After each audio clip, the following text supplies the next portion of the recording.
Welcome to the POMcast with Stephen Willis. Now we're going to do things a little different.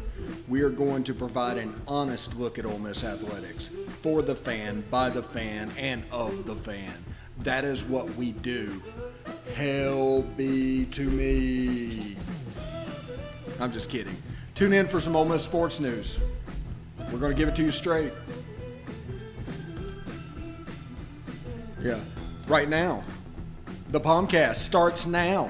It happens now. Holy cow. Listen to me. It's starting. Well, it's going to start right about now. Well, it's going to start right about now. Welcome to the POMcast. I am your host, Stephen Willis, right here every day at 11 o'clock. Thank you for tuning in. 10 o'clock Central. Got some big stuff today. Kentucky fell to Ole Miss last night for the first time since 2011.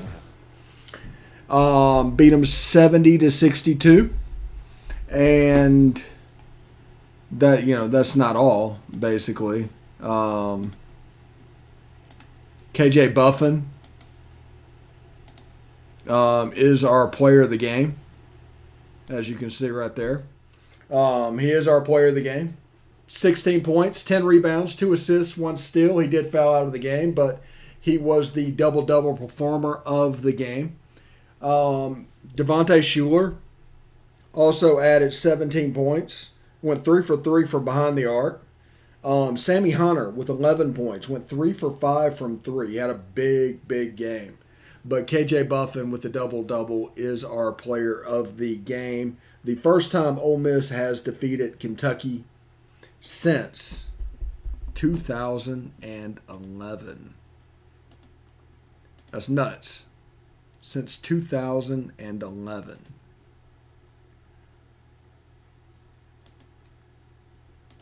So, basically, we told you yesterday, Ole Miss matched up very favorably with Kentucky. And the way you can figure out this basketball team is teams that are struggling with not making outside shots.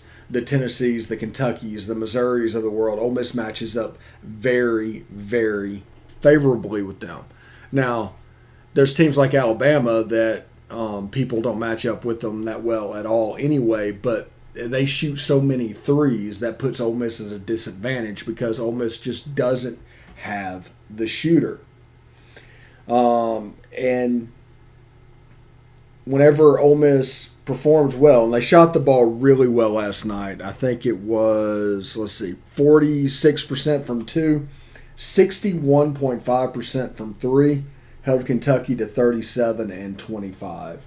And that's the reason Ole Miss won the game. Kentucky had 28 boards, Ole Miss 42, so Ole Miss kind of owned the glass. 16 assists for Kentucky, 15 for Ole Miss, so Kentucky shared the ball more. And Ole Miss fouled a little bit more than Kentucky. But it was a good game. Again, first time since 2011, Ole Miss has won against Kentucky. So anytime you play Kentucky and can beat them in basketball, it is a fun experience. And Kentucky is going to, provide that. Now, it doesn't change the hole that Ole Miss has dug for itself in the last couple of weeks with losses at Mississippi State, or against Mississippi State and against Vanderbilt. You win both of those games, and so far you're in the tournament, no problem whatsoever. Now it doesn't look that great. And Vanderbilt, again, who we just lost to Saturday, is coming into the Pavilion this Saturday as well. It's something to keep an eye on, but Ole Miss this year, just this year, it might change next year with Deshaun Ruffin and those guys a year in for Matthew Morrell, James White, Grant Slatton, Sammy Hutter, another year in the system, stuff like that. It might change, but we do not match up well with teams that let it go. And Vanderbilt is very much a 3-and-layup team. You're not going to see too many mid-range jump shots from them. Now, it doesn't really matter. It doesn't matter that they don't do them because they're shooting relatively well from outside the arc. And Vanderbilt is getting better, as you can see, as you saw Saturday, and you'll see again this Saturday. They are taking steps. They've beaten Ole Miss and Mississippi State in the last couple of weeks. They probably split those games, and Ole Miss and State, for that matter, just doesn't match up well.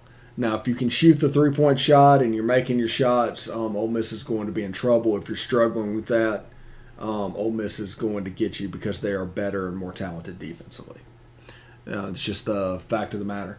Also, in baseball, last night, Ole Miss defeated, Memphis, I think 16-4.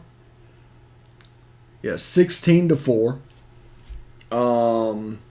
Drew McDaniel got the win, 2-0.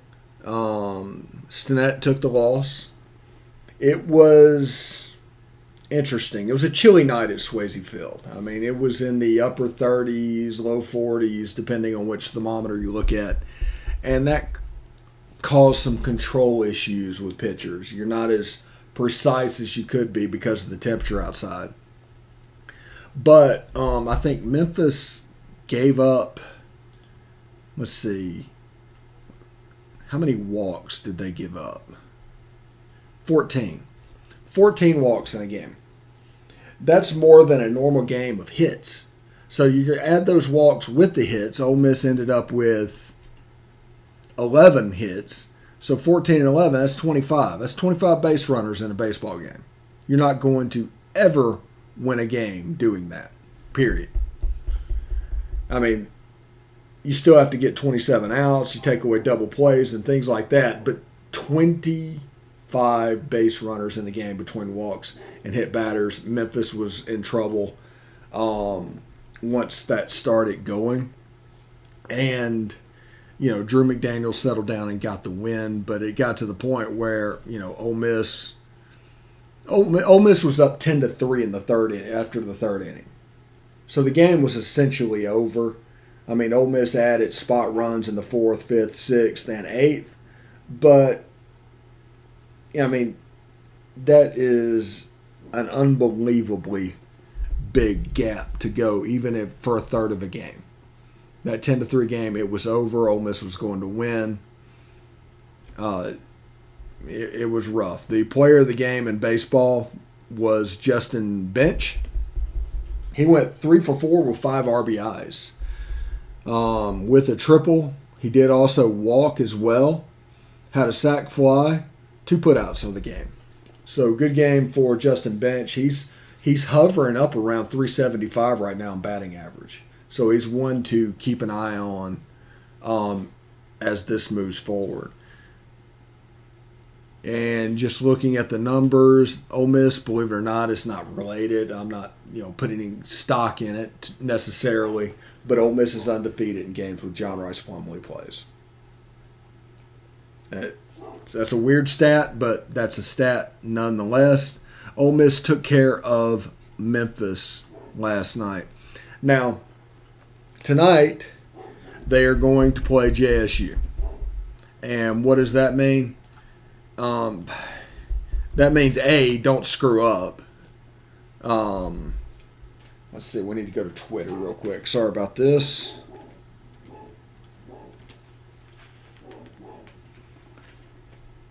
And we will get there where we need to be. Also, just before we get into the JSU game, Gus Malzahn does not owe there's not a single mitigating point to his salary and his buyout based off taking the UCF job. This will be the greatest double dipping probably in the history of man.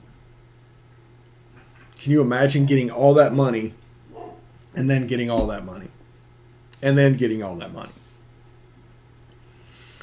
It is crazy, and just off a victory over Alabama, this is an example of people getting very emotional, making a decision, and it coming back to bite them. But they did beat Alabama. Alabama ended up winning the national championship that year, and there you go. All that money just wasted. because of an upset win. So, we are looking, see if any news has been given about pitchers tonight, maybe.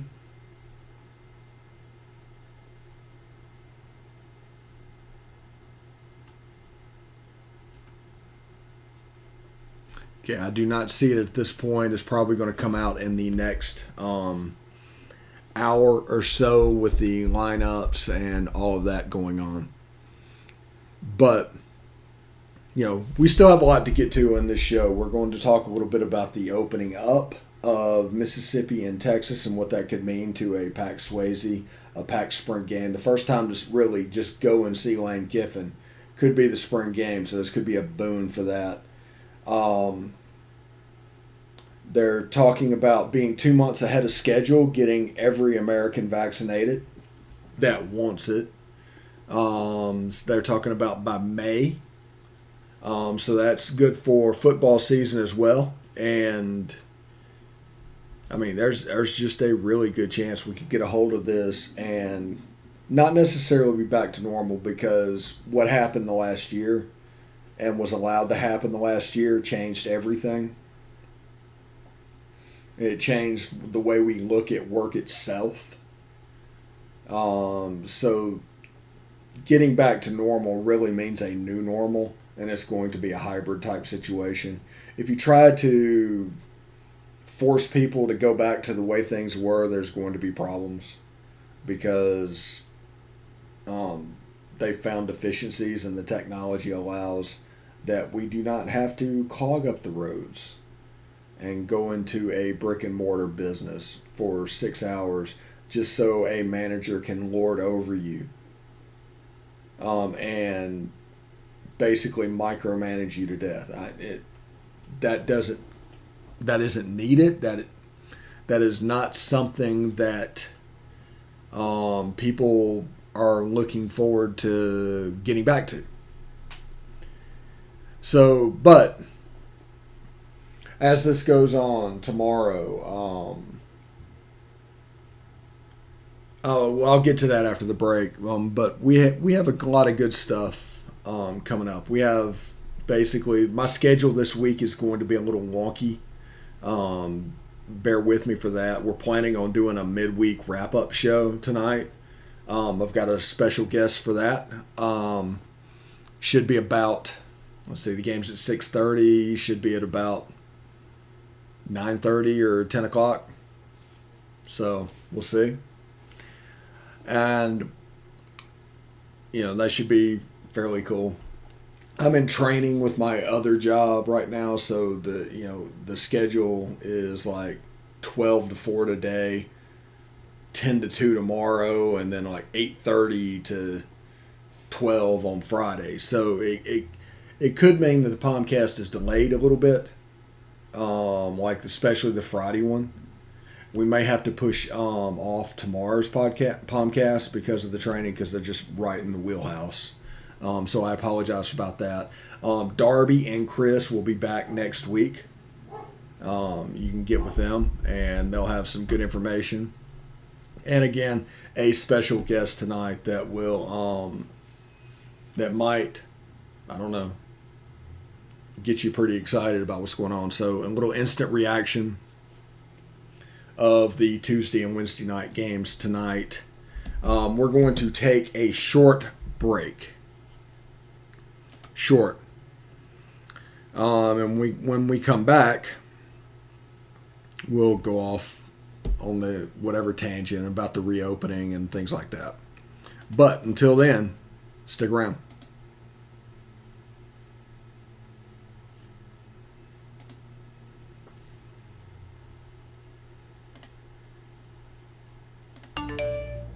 You want to answer that, don't you? I bet it's just killing you seeing the soft glow just inches away. Someone wants to tell you something or ask you something. Oh, come on, answer it already! Just so we're clear, that wasn't my fault. Next time, ignore your inner voice. Don't text and drive. A message from Florida's trusted choice independent insurance agents. Hey, this is Stephen Willis. I just want you to stick around a little longer. We're going to get back to the podcast right after these messages. Tonight, nearly 40,000 veterans across the country are homeless. These men and women have pledged to serve our nation, and now we must serve them. Landlords across the country have helped make significant progress in reducing veteran homelessness by making housing available, but there is more that we can do to bring our veterans home. Visit www.va.gov/homeless to see how you can get involved. And if you are a veteran and you are experiencing homelessness, please call 877-4AID-VET. Thank you. All right, welcome back to the POMcast. I am your host, Stephen Willis. We've gone over Ole Miss's win over Kentucky, yay. Ole Miss's win over Memphis in baseball, yay. And let's see, I need to get on Twitter with basically Ole Miss women's basketball because there's some awards that needs to, some credit that they need as well. Look at that. I can just bring another keyboard in.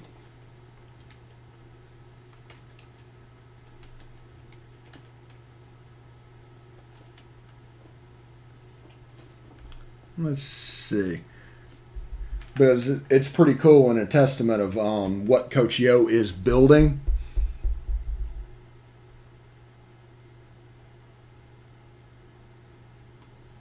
Let's see. Where's that at? Madison Scott was named SEC Freshman of the Year. Congratulations to her. That is pretty cool. But I hate to say it, there's more. Let's see, it looks like Collins made all freshmen as well, and Shakira Alston made first team all SEC. Congratulations to Coach Yo's ladies.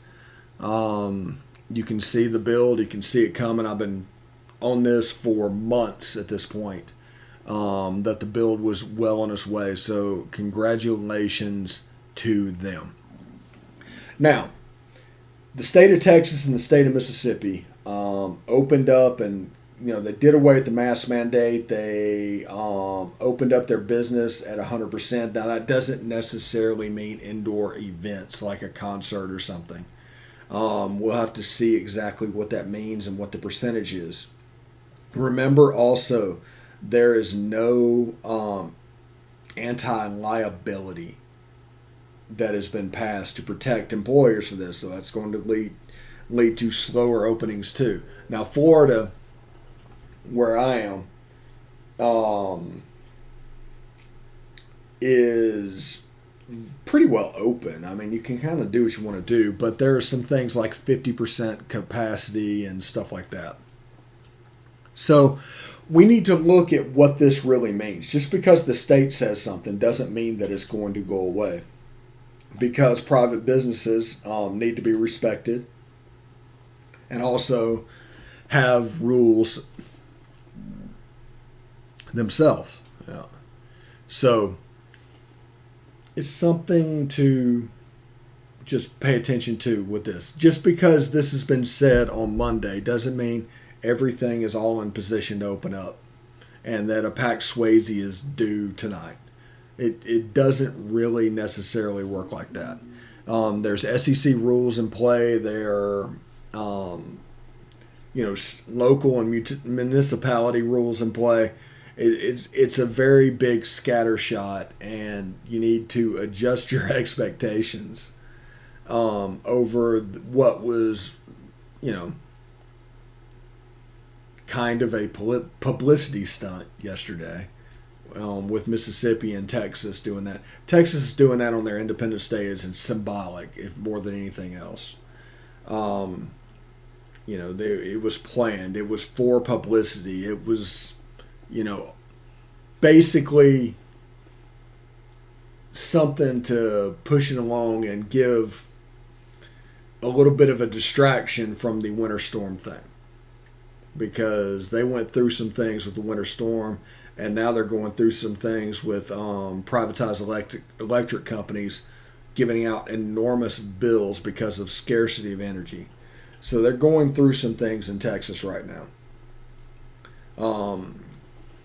I was talking to my other company boss and everything. He lives in the Austin area.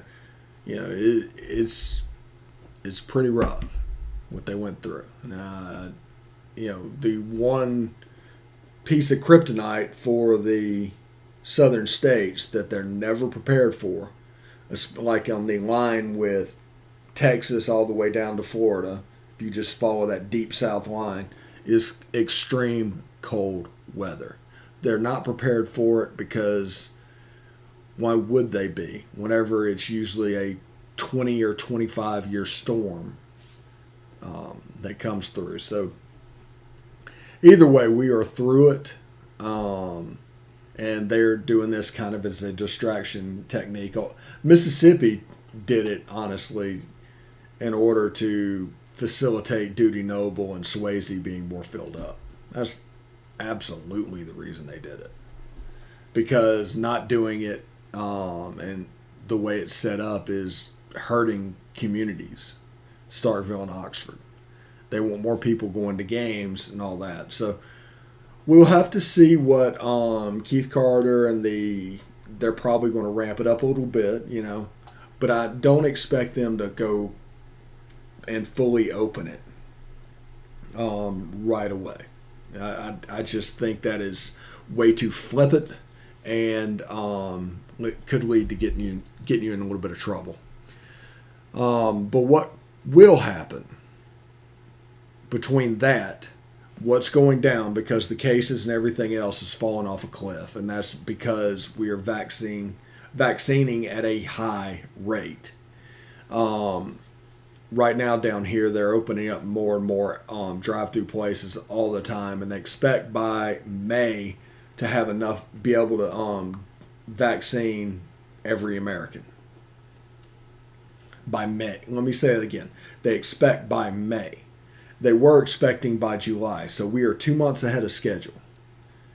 Now, I will say this, and you can disagree, you can do whatever you want to, you can think whatever you want to, but people make everything political. But whenever it was said that during his first 100 days, he would get 100 million shots in people, and he would open up the schools. I mean, I'll be damned if he's not doing it. And whenever the schools and the daycares are vaccinated, which he put out a challenge to do that during the month of March, we really have a chance to get ahead of this. The only way out of it is through. That was the important thing to realize, that we took a couple of missteps last year when this could have been basically way less involved. The only way out is through. We had to get through it. It was going to be waves.